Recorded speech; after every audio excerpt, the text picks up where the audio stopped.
चलिए सीधे आज के इस बेहद रहस्यमयी विश्लेषण में गोता लगाते हैं। जरा एक पल के लिए इमेजिन कीजिए, एक ऐसा गांव जहां सन्नाटा इतना गहरा है कि वो किसी भी शोर से कहीं ज्यादा खौफनाक लगता है। लोग अपने ही घरों में डरे सहमे दुबके हुए हैं और हवा में जो दहशत है ना, उसे आप लिटरली महसूस कर सकते हैं। आज हम एक ऐसे 400 साल पुराने रहस्य को डिकोड करने जा रहे हैं जिसने इस पूरे गांव को खौफ के साए में धकेल दिया है। ये कहानी है मेघना की और उन बेहद प्राचीन खौफनाक ताकतों की जो सदियों की नींद के बाद अब पूरी ताकत के साथ वापस जाग चुकी हैं। इसे यहां नहीं आना चाहिए था। अब देखिए, ये कोई आम लाइन नहीं है। ये वो पहले शब्द थे जो गांव में आए एक बेहद शक्तिशाली और सिद्ध बड़े तांत्रिक के मुंह से तब निकले जब उन्होंने शहर से आई इस लड़की यानी मेघना को पहली बार देखा।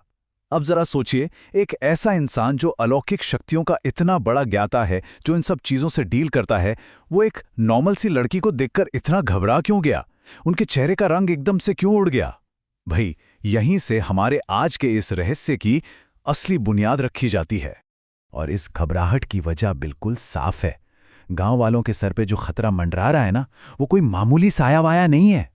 पिछली ही रात गांव के मुखिया अनुज और बाकी लोगों ने अपनी ही आंखों के सामने पहले वाले तांत्रिक को राख में बदलती देखा है। जी हां, राख में।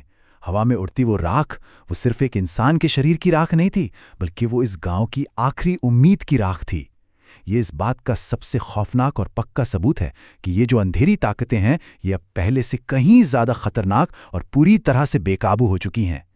तो अब सवाल ये उठता है कि आखिर मेघना का इस पूरी तबाही से क्या लेना देना है? दरअसल मेघना इस वक्त एक गहरे सदमे में है और उसे लगातार कुछ ऐसे सपने आ रहे हैं जो किसी भी एंगल से नॉर्मल नहीं है। सपने में क्या दिखता है उसे? राजसी कपड़े, एक भयानक और एकदम सुनसान जंगल और एक ऐसा खौफनाक चेहरा जिसे देखकर ही उसकी चीख निकल जाती है। उसकी दोस्त इशिता उसे संभालने की पूरी कोशिश कर रही है, लेकिन मेघना के चेहरे का खौफ साफ बता रहा है कि देखिए, ये सिर्फ कोई बुरे सपने नहीं हैं। ये असल में एक बहुत बड़े ऐतिहासिक रहस्य की वो अहम कड़ियां हैं जो अब धीरे धीरे उसके दिमाग में खुल रही हैं। इस घुप अंधेरे और खौफ के बीच गांव में एक छोटी सी उम्मीद की किरण तब दिखाई देती है जब बड़े तांत्रिक महाराज की वहां एंट्री होती है। तेज हवाएं, काले बादल और उनका ये आगमन ही अपने आप में किसी रहस्यमयी घटना से कम नहीं था। अब तांत्रिक महाराज सिर्फ बातों से अपनी शक्ति साबित नहीं करते, वो वहां की असली सिचुएशन को परखने के लिए सीधे एक टेस्ट करते हैं। वो अपने कमंडल से थोड़ा सा पवित्र जल जमीन पर छिड़कते हैं और फिर जो होता है, जैसे ही वो पानी मिट्टी पर गिरता है, जमीन पर कुछ ऐसे अप्राकृतिक और डरावने निशान उभर आते हैं कि खुद उस महान तांत्रिक की आंखें फटी की फटी रह जाती हैं। उनके मुंह से बस एक ही शब्द निकलता है, असंभव। अब आप खुद सोचिए, जब अलौकिक शक्तियों का इतना बड़ा मास्टर इस तरह घबरा जाए तो समझ लीजिए कि मामला पूरी तरह से हाथ से निकल चुका है। और ये मामला है निशिरमूलों का। ये कोई आम भूत प्रेत या भटकती आत्माएं नहीं है, बिल्कुल नहीं। ये एक प्राचीन, बेकाबू और खौफनाक अंधेरी ऊर्जा का साक्षात रूप है। ये वो खतरनाक आत्माएं हैं जिन्हें 400 साल पहले कैद किया गया था और तांत्रिक की भविष्यवाणी के हिसाब से वो अब पूरी तरह से जाग चुकी हैं। और सबसे डरावनी बात पता है क्या है?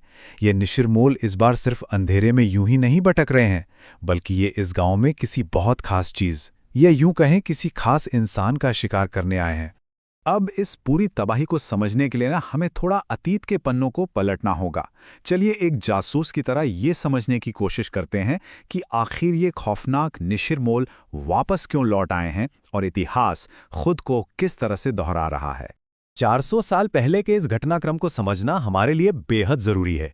हुआ क्या था कि एक लालची तांत्रिक ने अमर होने के चक्कर में राजमहल के नीचे कैद एक बहुत ही प्राचीन शक्ति को जगा दिया था।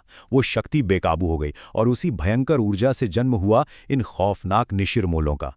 उस वक्त की जो राजकुमारी थी, उसे इस तबाही से बचने और कोई उपाय खोजने के लिए जंगलों की तरफ भागना पड़ा था। लेकिन उस राजकुमारी ने हार नहीं मानी। उसने इस पूरे अंधकार को रोकने के लिए एक बहुत ही खास और रहस्यमयी चीज का इस्तेमाल किया, और वो खास चीज थी मृत्युंजय अमृत का बीज। अब ध्यान दीजिएगा, ये कोई साधारण सा बीज नहीं था, बल्कि एक बेहद शक्तिशाली तत्व था।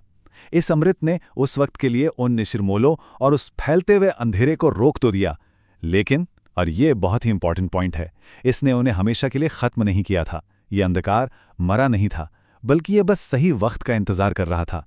ये समझ लीजिए कि वो सिर्फ एक अस्थायी समाधान था, एक पॉज बटन की तरह, और अब वो इंतजार खत्म हो चुका है। तो चलिए अब वापस वर्तमान में आते हैं, क्योंकि यहीं पर इस कहानी में आता है सबसे बड़ा और शॉकिंग मोड़। ये सारी ऐतिहासिक बातें बताते बताते बड़े तांत्रिक अचानक से एकदम शांत हो जाते हैं। उनकी नज़र एक चीज पर अटक जाती है, और वो चीज थी मेघना के गले में पड़ा एक लॉकेट। जब तांत्रिक उस लॉकेट को ध्यान से देखते हैं तो उस पर बिल्कुल वही पुराना राज चिन्ह बना होता है जो कभी उस 400 साल पुराने राज्य की राजकुमारी पहना करती थी। जी हाँ, एक आम सा दिखने वाला पारिवारिक गहना सीधे उस खौफनाक इतिहास से जुड़ जाता है। तांत्रिक के मुंह से बुदबुदाहट निकलती है, हे भगवान! क्योंकि इसका सीधा सा मतलब यह था कि शहर से आई ये लड़की मेघना कोई और नहीं बल्कि उसी राजकुमारी की वंशज है। मेघना का इस शापित गांव में आना कोई इत्तेफाक था ही नहीं। अब इन दोनों की सिचुएशन के बीच का ये अंतर देखिए, सच में रोंगटे खड़े कर देने वाला है। एक तरफ वो 400 साल पुरानी पूर्वज राजकुमारी थी जो इस खतरे के लिए पूरी तरह तैयार थी, जिसके पास वो मृत्युंजय अमृत था और जिसने उस अंधेरे से डटकर लड़ाई की। और दूसरी तरफ है हमारी मेघना, जो इस सबसे बिल्कुल ही अनजान है। उसके पास खुद को बचाने के लिए कोई अमृत नहीं है और वो इस जागी हुई प्राचीन बुराई का सबसे बड़ा और बेबस शिकार बनने वाली है। इतिहास खुद को दोहरा जरूर रहा है, लेकिन इस बार अंधेरा कहीं ज्यादा ताकतवर है। और जैसे ही ये खौफनाक राज पूरी तरह से खुलता है कि मेघना उसी राजकुमारी की वंशज है, हालात एकदम से बेकाबू होने लगते हैं। मेघना तो बेचारी सुन रह जाती है, लेकिन प्रकृति और वो छिपी हुई ताकतें वो तुरंत अपना रिएक्शन देती हैं। जरा इन 3 स्टेप्स पर गौर कीजिए जो माहौल को पूरी तरह से डरावना बना देते हैं। पहला कदम, मौसम अचानक से बदल जाता है और तेज डरावनी हवाएं चीखने लगती हैं। दूसरा कदम, पलक झपकते ही गांव के सारे दिए एक साथ बुझ जाते हैं, हर तरफ बस घुप अंधेरा छा जाता है। और तीसरा और सबसे खौफनाक कदम, उस भयंकर सन्नाटे को चीरते हुए दूर जंगल की तरफ से भारी कदमों की आवाज गूंजने लगती है। थक थक थक, निशिर-मूल वापस आ गए हैं और खौफ अब बिल्कुल उनके दरवाजे पर खड़ा है। और इस बार उनका टारगेट एकदम क्लियर है। वो गांव को तबाह करने नहीं आ रहे हैं।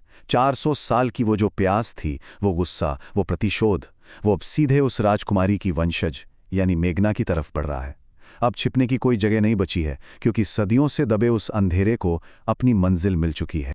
तो इन सारे फैक्ट्स और इस गहरे विश्लेषण को समझने के बाद हमारे सामने सबसे बड़ा और डरावना सवाल यही बचता है, क्या मेघना अपने पूर्वजों के इस 400 साल पुराने श्राप से बच पाएगी?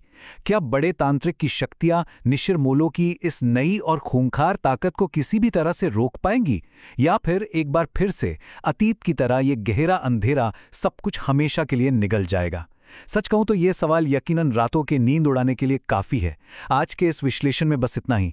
ऐसे ही किसी और गहरे रहस्य को डिकोड करने के लिए अगली कड़ी में आपसे फिर मुलाकात होगी।